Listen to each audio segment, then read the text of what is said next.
ቴህራን ማወዛገቧን ቀጥላለች። አዲስ ጦርነት በቀጠናው ላይ አስክቷል። ኢራን ከዚያ ሁሉ ጥቃት በኋላ የምትመለስ አልሆነችም። በእርሻዊቱ ሀገር ዩራኒየም ደብቃ ከማስቀመጥም ባለፈ በሺዎች የሚቆጠሩ የዘመኑ የዩራኒየም ማብለያ በድብቅ ስፍራዎች እንዳሏት መረጃዎች አመላክተዋል። እነዚህ የዩራኒየም ማብለያዎች የኒውክሌር ቦምብ ለመስራት የሚያስችል ቁስ ማምረት የሚችሉ መሆናቸው ደግሞ ፍጥጫው ገና ለመሆኑ ትልቅ ፍንጭ ይሰጣል። ከ30 ዓመታት በላይ ከእስራኤል ጦር ሰራዊት ጋር በቅርበት የሰሩና በኢራን ኒውክሌር መርሃ ግብር ዙሪያ ባለሙያ የሆኑት ሽማሽን ነገሩ አስፈሪ መሆኑን በዝርዝር ተናግረዋል። እንደ ባለሙያ መረጃ ከሆነ ኢራን በቀጣይ የኒውክሌር ቦምቡን የማምረት ሙሉ አቅም ይኖራታል ሲሉ ተደምጠዋል።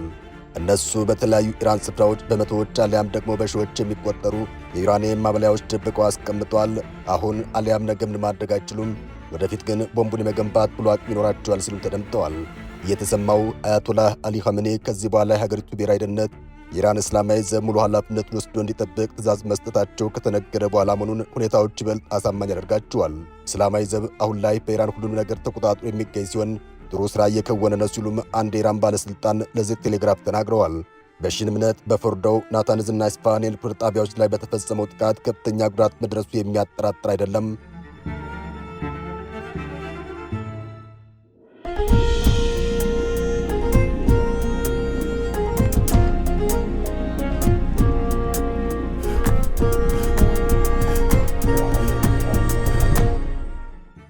ሆኖም በኒውክሌር መርሃ ግብሩ ዙሪያ ኢራን ያሏት ሌሎች መሠረተ ልማቶች አሁንም አልተነኩም።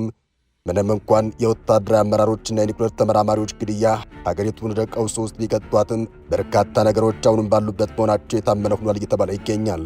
የቀድሞው የሞሳድ ባልደረባ ስለዚህ ጉዳይ ሲያስረዱም የኒውክሌር ጣቢያዎቹ አሁን ላይ አደጋ አይደሉም፣ ችግሩ የተቀጣጣይ ቁሶች ማብለያ መሳሪያዎች የሆነ ቦታ ተደብቀው መቀመጣቸው ነው ሲሉ ተናግረዋል። በኢራን የዓለም አቀፉ የአቶሚክ ድርጅት ከሚያውቀው ውጭ በኒውክሌር መርሃ ግብሯ ዙሪያ ድብቅ ስፍራዎች እንዳሏት እንደሚያምኑም ባለሙያ ጨምረው ጠቁመዋል። በአቶሚክ ኤጀንሲው ግምት መሠረት 60 በመቶ የተብላሉ የኢራን 400 ኪሎ ግራም ዩራኒየም ከ9 እስከ 10 ኒውክሌር ቦምቦችን ለማምረት በቂ ስለመሆናቸው ተናግረዋል።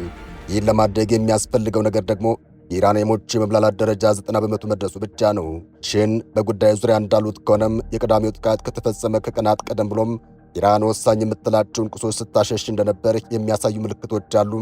በእርግጠኝነት ለመናገር ቢቸግርም ግብዓቶቹ ስላሉባቸው ሁሉም ስፍራዎች እስራኤል የምታውቀው ነገር የለም ብዬ አስባለሁ። ከዚህ ቀደም የምናውቀው ነገር ነበረን፣ ነገር ግን ኢራኖች ነገሮቹን ከቀያየሩ በኋላም የስለላው ክፍል እያንዳንዱ ነገር ያውቃል የሚል እርግጠኝነት የለኝም ሲሉም ባለሙያ ተናግረዋል። እንስቷ ማብራሪያቸውን ሲቀጥሉም በኢራን ጉዳይ አስፈሪው ነገር 60 በመቶ ተብላልቶ የነበሩ ዩራኒየሞች ብቻ አይደሉም ብለዋል። ከዛ ውጭ ከኢራን እጅ ላይ 25 በመቶና ከዛ በላይ የተብላሉ በመቶ የሚመዘኑ ዩራኒየሞች የመኖራቸው ደረጃ መገኘቱ ነው ሲሉም ተደምጠዋል። ኢራኖቹ ከዩራኒየም ባሻገር ማብለያዎቹን በእጃቸው ይዘው መቆየት ከቻሉ ቁሱ የኒውክሌር ቦምብ ለማምረት ወደሚያስችል 90 በመቶ የተብላላ ደረጃ መድረስ ይችላል። ከዛ ውጭ ከኢራን እጅ ላይ 25 በመቶና ከዚያ በላይ የተብላሉ በቶን የሚመዘኑ ዩራኒየሞች የመኖራቸው መረጃ መገኘቱ ነው። ኢራኖች ከዩራኒየሙ ባሻገር ማብለያዎቹን በእጃቸው ይዘው መቆየት ከቻሉ ቁሱ የኒውክሌር ቦምብን ለማምረት ወደሚያስችል 90 በመቶ የተብላላ ደረጃ ማድረስ የሚችል ይሆናል ሲሉም ተደምጠዋል። ሺን ስለዚህ ጉዳይ ሲያብራሩም ኢራኖች እንዴት እንደሱ እንደሚደረግ ደግሞ ያውቁበታል፣ እነሱ የማያውቁት ነገር የለም ሲሉም ተሰምተዋል። እንስቷ ከዚህ ቀደም በኢራን የኒውክሌር ስምምነቶች ላይ የተሳተፉ ብሎም ደግሞ በስለላ ተቋማት ውስጥ የሰሩ በመሆናቸው ስለ ጉዳዩ በቅርበት ከሚያውቁ ጥቂት ግለሰቦች መካከል እንደሆኑ ይነገርላቸዋል።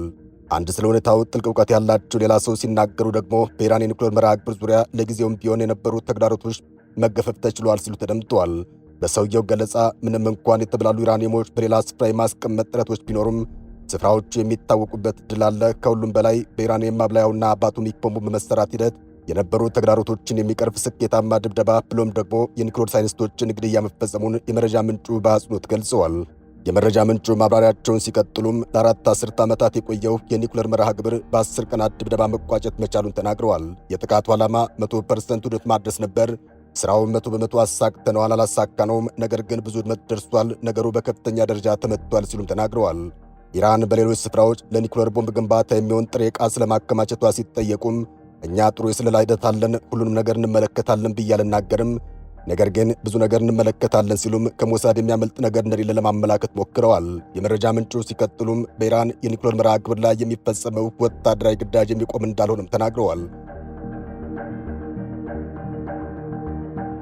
ቅዳሜ ንጋቱን በተፈጸመው የአሜሪካ ጥቃት በ125 ወታደራዊ አውሮፕላኖች አማካኝነት የኢራን የኒውክሌር መሠረተ ልማቶችን ለማጥቃት ተሞክሯል። ጂቢዮ 57 የሚሰኙና 60 ሜትሮችን ወደ ጥልቀት ገብተው ፍንዳታ የሚያደርሱ መሬት ሰርሳሪ ፈንጂዎች ጥቅም ላይ ውለዋል።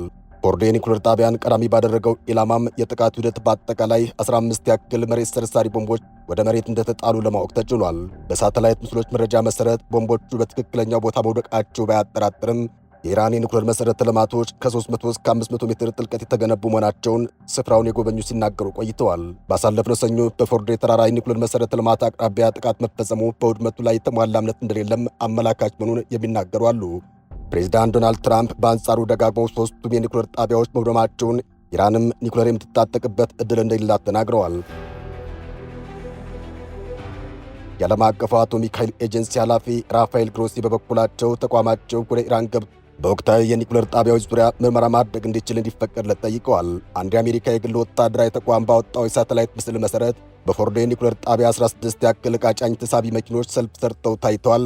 በስፍራው ላይ ቡልዶዘሮችና የጸጥታ አጃቢ ተሽከርካሪዎች ጭምር እንደነበሩም የሳተላይት ምስሉ ጨምሮ አመላክቷል። ይህ በእንዲህ እንዳለ ፎርዶ የኒውክሌር ጣቢያ መኖሩ የታወቀው እንኳን በፈረንጆቹ 29 ከመሆኑ አንጻር ኢራን አሁንም ድረስ ብዙ የማይታወቁ ተመሳሳይ ስፍራዎች ሊኖራት እንደሚችሉም ፍራቻ አለ። የብራድፎርድ ዩኒቨርሲቲ ባልደረባ የሆኑት የኒውክሌር ተመራማሪ ቤኪ አሌክሲስ ማርቲን ባሳለፍነው ሰኞ በጻፉት አንድ ሐተታ ላይ አደጋው ሙሉ በሙሉ አለመቀረፉን ተናግረዋል። በተንታኙ እምነት የኢራን የኒውክሌር መሠረተ ልማት አሁን ላይ ጉዳት ያጋጠመው ቢሆንም የዩራኒየም ተቀጣጣይ ቁስ ካልወደመ አለያም በቁጥጥር ስር ካልዋለ በስተቀር ከሚጠበቀው በፈጠነ በቀጣይ ኒውክሌር ቦምቡን ለማምረት ጥረት ሊደረግ እንደሚችል አመላክተዋል። በባለሙያው እምነት የቀዳሚው ጥቃት እጅግ ስኬታማ ነው ሊባል ይችል የነበረው ዩራኒየሞቹ ሙሉ በሙሉ ውድመት ቢገጥማቸው ነበር። የዚህ አይነቱ ሂደት ኢራን መልሳ ወደ እንቅስቃሴ ብትገባ እንኳን ዩራኒየም መፈለግ ማጣራትና መሰል ሂደቶችን ስለሚጠይቃት ዓመታትን የሚፈጅ ሥራ ይሆናል ሲሉም ተደምጠዋል።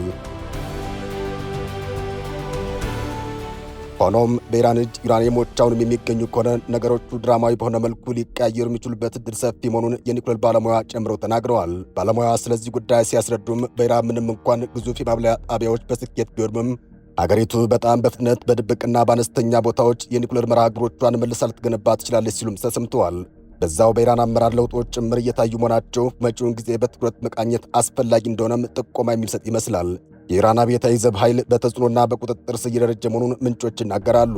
የ1979 እስላማዊ አብዮት ተከትሎ ሀገሪቱን ለመጠበቅ የተቋቋመው ወታደር ኃይሉም ከሀገሪቱ ጦር ሰራዊት ተነጥሎ ሲንቀሳቀስ የቆየ እንደሆነ ይነገራል። በኢራን አንድ ባለሥልጣን መረጃ መሠረት አብዮታዊ ዘቡም ሀገሪቱን እየመራና እየጠበቀ ይገኛል። ከኒውክሌር ጣቢያዎች የጠፋ ዩራኒየም በደህና ቦታ እንዲቀመጥ በሚል ወደ ሌላ ስፍራ መዘዋሩን ባለሥልጣኑ ለዘገባ ምንጩ ጨምረው ተናግረዋል። ስማቸው ያልተጠቀሰው ባለሥልጣን ሲያብራሩም ብዙዎቹ ከፍተኛ ባለሥልጣናት ጭምር ስለዚህ ዩራኒየም አያውቁም፣ ለመፈለግ አትሞክሩም፣ ማንም ላይ አደጋ በማያደርስበት ሁኔታ ውስጥ ይገኛል የሚል መረጃን አጋርተዋል። ያ ብቻ ሳይሆን ኢራን ወቅታዊ ጦርነት ከ2 እስከ 6 ወራት ሊቆይ ይችላል በሚል ግምት ራሷን እያዘጋጀች እንደነበር ዘገባዎች አመላክተዋል። የኢራን ጉምቱ ፖለቲከኞች የቀድሞ የሀገሪቱ ፕሬዝዳንት ሐሰን ሩሃኒና የቀድሞ የፓርላማ አፈ ጉባኤ አሊ ላርጃኒ ከሰሞኑ ወደ ካሚኒ ሄደው መንፈሳዊ መሪው ከአሜሪካ በቀጥታ እንዲነጋገሩ ለመወትወት መሞከራቸውና ሳይሳካላቸው መቅረቱን ለማወቅ ተችሏል። በሌላ በኩል ዘግየት ብለው በወጡ መረጃዎች መሠረት ከቀናት በፊት የተፈጸመው የአሜሪካ ጥቃት የኢራንን የኒውክሌር መሠረተ ልማቶች ማውደም እንዳልቻለ የሚገልጹ የደህንነት ግምገማ ሰነዶችም ይፋ መሆን ጀምረዋል። ቅድመ ግምገማዎቹ የቅዳሜው ጥቃት የኢራንን የኒውክሌር መርሃ ግብር ምናልባትም በወራት ወደ ኋላ ሊመልስ እንደሚችል ያሳየ ነው ተብሏል። ይሁንና ግን በጥቃቱ በሚባለው መልኩ በኢራን የኒውክሌር መሠረተ ልማቶች ላይ ውድመት አለማጋጠሙን መረጃዎች አመላክተዋል። ከአሜሪካው ነጩ ቤተ መንግሥት ዘንድ በወጣ መግለጫ ደግሞ የተባለው ስህተት መሆኑን ግምገማው በማይረባ የደህንነት ማኅበረሰብ ሾልኮ የወጣ እንደሆነም የሚገልጽ ማስተባበያ ተሰጥቶበታል። አሜሪካ በቅዳሜው ጥቃት ሦስቱን የኢራን የኒውክሌር ማብላያዎች ማለትም ፎርዶው፣ ናታንዝንና ኢስፋሃን 60 ሜትር ያክል ዘልቆ በሚገባው ፈንጅ ማጥቃቷን መናገሯ ይታወቃል። ነገር ግን የፔንታጎን የደህንነት ግምገማ የሚያውቁ ምንጮች የኢራን ማብላያዎች በአብዛኛው እንዳልተነኩና የጥቃቱ የውድመት ተጽዕኖ ከመሬት በላይ ባለው ክፍል ብቻ የተወሰነ እንደሆነ ተናግረዋል። በኢራን ቀጣይ አካሄድ ላይ ዋነኛው መልስ የሚሻ ጥያቄ ተኢራን የኒውክሌር መርሃ ግብሯን እንደገና ለመጀመር ቁፋሮና ጥገናዎችን ማድረግ ሊወስድ ከሚችለው ጊዜ ጋር እንደሚገናኝም የመረጃ ምንጮቹ ተናግረዋል። በብዙ ዘገባዎች ላይ እንደተመላከተው ኢራን ከጥቃቱ በፊት ዩራኒየም ክምችቷን ወደ ሌሎች ስፍራዎች አዛውራ እንደነበር የሚገልጸው መረጃን የደህንነት ግምገማ ሰነዱ ጭምር አሳይቷል። ይህ በእንዲህ እንዳለ ግን ኔታንያሁና የጦር አዛዦቻቸው እንደሚገምቱት በሰሞንኛው ጥቃት የቴህራን የኒውክሌር መርሃ ግብር በትንሹም ለረጅም ወራት ወደ ኋላ እንዲመለስ ስለመደረጉ ግምት እንዳላቸው ይነገራል። ሰላም ለመላው ዓለም ይሁን። አበቃን። ሰናይ ጊዜን ተመኘን።